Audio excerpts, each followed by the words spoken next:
Fala pessoal, tudo bem? Sejam bem-vindos a mais um conteúdo aqui no canal. Neste vídeo vamos falar sobre Grenal por reforço, sobre o time do Grêmio, com mudanças para pegar o Vasco neste domingo e com um desfalque que o Grêmio escolheu ter. Sim, bem curioso e preocupante. Eu vou te contar detalhes disso. Temos que falar especificamente de um jogador do elenco também. É tudo isso e muito mais depois da vinheta.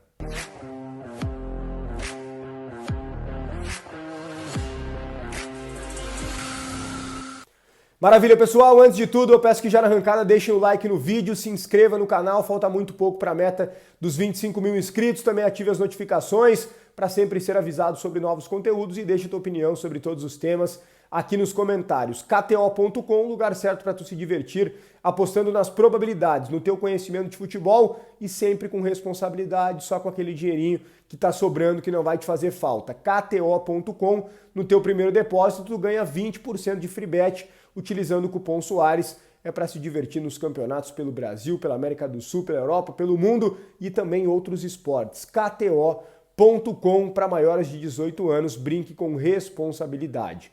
Gente, vamos lá. Primeiro ponto, Grêmio e Vasco, domingo, e é na Arena Condá. Sim, casa diferente, né? O Centenário não dava mais. Muito obrigado, Caxias, mas estava recebendo muitos jogos do Grêmio, do Caxias. É uma época do ano que é complicada, muitas chuvas. Tava terrível o gramado do Centenário, tava mais prejudicando o time do Grêmio, que gosta de trocar passes. Então, valeu o Centenário, mas o Grêmio precisava de algo melhor nesse momento e a Arena Condá é algo melhor. Gramado melhor, torcida que fica perto do campo, ou seja, empurra bastante o time, atrapalha o adversário, é muito boa essa pressão que dá para fazer lá na Arena Condá. E são muitos gremistas, mas muitos gremistas mesmo em Chapecó que vão ajudar o Grêmio, fora o pessoal de outras cidades que vai para lá, né? Vão vários ônibus aí de Porto Alegre, já estão indo, na verdade, né? Gente, para esse enfrentamento, o Grêmio vai fazer mudanças no time. Mas antes de falar sobre essas mudanças, eu quero falar para vocês de um desfalque que o Grêmio escolheu ter. Sim, o Grêmio escolheu ter. O Grêmio escolheu não ter o Carbajo. O Carbajo entrou contra o São Paulo no segundo tempo, vocês vão lembrar, e entrou muito bem. E foi titular, merecidamente, contra o Vitória, e foi muito bem. Talvez ao lado do Soteldo tenha sido o melhor jogador do Grêmio em campo. Só que tomou o terceiro cartão amarelo e por isso ficou fora do jogo contra o Corinthians. E não foi a São Paulo. Por quê? Ele pediu para não ir a São Paulo, o Grêmio escolheu? Eu realmente não sei por enquanto. O fato é que ele não foi. E o Grêmio de São Paulo, no voo fretado, foi direto para Chapecó, logo depois do jogo contra o Corinthians e Itaquera. O que a gente imaginou? Que o Carbajo iria depois sozinho para Chapecó. Não só ele, o Aravena também recém-contratado, poderia se somar. Só que a informação é, não vão para Chapecó. Os dois não vão para Chapecó. E aí eu me pergunto, por que se o Carbajo hoje é titular do Grêmio? Com a bolinha que está jogando o PP, há muito tempo jogando mal, pior ainda no jogo contra o Corinthians, por que o Carbajo não vai para Chapecó? Eu sei que o Dodi é bom jogador, eu gosto muito do Dodi, só que é uma característica diferente, ele é mais camisa 5, mais marcador. Eu acho que tem uma dificuldade para casar Dodi e Vilha Sante. Os dois são mais marcadores, o Grêmio perde um pouco de posse de bola no meio. Eu gosto dos dois, mas juntos não sei se funciona. Eu acho que tem que ter o segundo volante, aquele cara que pisa mais na bola, que participa das ações mais ofensivas. O Carbajo já teve uma fase muito ruim, é verdade, a gente criticou aqui. Só que hoje a fase é boa. Hoje ele é titular do Grêmio. E o Grêmio está abrindo mão de ter ele. Qual é a explicação do Grêmio estar abrindo mão de ter ele? O Caliel trouxe a informação de que foi uma questão logística. De que não havia uma aeronave para ele ir até Chapecó e que de ônibus era inviável pelo desgaste, afinal de contas são aí cerca de 9 horas de viagem para Chapecó. Mas então por que, repito, que ele não foi para São Paulo para ir junto no voo fretado? O Grêmio está abrindo mão de uma maneira estranha e a verdade é que por um motivo ou outro está escolhendo não ter o Carbajo, está escolhendo ter um desfalque que no meu modo de ver é importantíssimo. Acho que o Carbajo vai fazer muita falta no jogo contra o Vasco. Mas é isso aí, é a escolha do Grêmio, que não vive uma boa fase, mas abre mão de um titular para um compromisso aí importantíssimo. Vamos lá, o time do Grêmio deve ter mudanças. O esquema, para começar, deve mudar. Não deve ter 3 zagueiros, deve voltar para os 2 zagueiros. O Kahneman jogou os últimos 2 jogos, agora sim a tendência é que seja preservado. O Jeromel seria titular, mas está suspenso. No banco ele tomou o terceiro cartão amarelo por reclamação contra o Corinthians. Então a zaga deve ter o Gemerson, que estreou contra o Corinthians. Achei que fez uma partida razoável para boa, mas eu acho ele bom jogador. E o Eli, que tá jogando bem, né? Tá jogando de forma segura aí o Eli. Jogava mal, a gente criticava. Tá jogando bem, a gente tem que elogiar. Precisamos ser justos. Na lateral direita deve voltar o João Pedro, na esquerda o Reinaldo. O Marquezinho, óbvio, no gol. Aí o meio-campo, gente, deve ter o Vilhaçante com o Dodi, portanto, né? Espero que seja o Dodi, né? Não pode ser o PP depois do que jogou contra o Corinthians.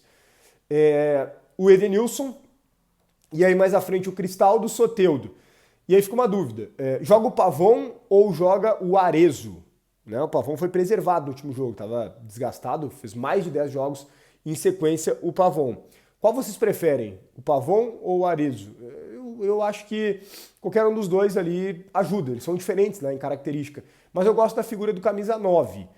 Talvez eu fosse com o Arezzo, tá? Vamos ver o que o Renato vai escolher aí. O Grêmio está precisando fazer gols para vencer esse Vasco, que é um adversário difícil, né? O Vasco ele ganhou vários jogos na sequência, tem o Felipe Coutinho, que é bom jogador. Não vai ser um jogo fácil para o Grêmio. Bom, eu quero falar com você sobre um jogador específico, Marquezin. Por que eu quero falar sobre o Marquezin? Porque o Marquezin tem se mostrado um jogador diferente. Eu acho que a gente tem que salientar isso. Eu gravei um vídeo aqui anterior criticando o PP. E eu quero gravar esse vídeo para elogiar e muito o Marquezin. Gente, o Grêmio tem um goleiro que começou mal, que falhou. Talvez pela falta de ritmo de jogo, ele ficou mais de meio ano parado por uma lesão séria no tendão de Aquiles, a gente destacava isso.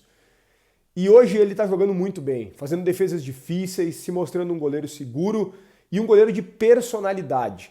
Quando o Marquezin era criticado no início do ano pelas falhas, ele parava na zona mista e falava com a imprensa que nada mais é do que o meio-campo entre o clube e o torcedor. E ele falava, ele dava explicações, botava a cara a tapa mesmo, personalidade.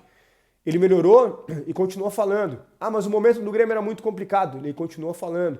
Quando o Renato fez aquela besteira de fazer o rodízio dos goleiros, ele teve personalidade de dizer que ele não aprovava, que ele não gostava, que isso atrapalhava ele. E ele tem uma relação com o Renato no vestiário muito franca, olho no olho. Os dois se gostam muito. Embora não concordem com tudo, a ideia do Renato não agrada de todo o Marquezin, tanto que ele expressou isso publicamente. Mas eles têm uma ótima relação. Porque é olho no olho, porque é franco. Os dois são assim. E assim é bom, né? É ruim quando o treinador fala uma coisa para o jogador e faz outra, não agrada o vestiário. E a gente sabe que o Renato pode ter todos os defeitos. Eu mesmo critico muito o Renato aqui por várias escolhas que ele faz. Mas a questão de gestão do vestiário do Renato é excelente e isso ninguém pode negar. E o Marquezin, gente, é um jogador que a gente tem que valorizar. A personalidade desse jogador é impressionante. Esse é um cara que tu tem que ter no grupo. Pela qualidade dele dentro de campo e pela qualidade dele fora de campo. Então, deixo aqui o meu elogio a ele, acho que merece. E se você não concorda, não tem problema, deixa a tua opinião, se concorda, opina aqui também sobre o Marquezin e sobre todos os outros temas. Para a gente fechar, quero falar sobre Grenal por reforço. A informação foi trazida pelos colegas setoristas do Inter, o Lucas Colar e também o Lucas Dias, que o Grêmio e o Inter travaram um Grenal pelo Monsalve. Sim, o Inter tentou contratar o Monsalve e o Grêmio ganhou esta disputa e contratou esse jogador apostando que é um atleta de muita qualidade, que vem para ajudar e que pode ser revendido depois. Lembrando que o Monsalve, colombiano, tem apenas 20 anos, faz parte da seleção sub-20 da Colômbia. O Grêmio pagou 13 milhões e meio de reais por esse jogador que veio do Independiente Medellín. O Grêmio acredita muito nele, fez um contrato longo até 2028 e ganhou esse Grenal do Inter. Então a informação é essa curiosidade aí, porque o Grêmio realmente apostou muito nesse jogador, meia, que ainda não fez a estreia com a camisa do Grêmio, mas que ganhará oportunidades, quem sabe hoje, né, contra o Vasco. E é um jogador, portanto, que o Grêmio aposta e muito. O Grenal por Monsalve foi vencido pelo Grêmio. Deixa o teu like no vídeo, te inscreve no canal, ativa as notificações, deixa a tua opinião sobre todos os temas aqui nos comentários, kto.com. Um grande abraço e até o próximo conteúdo.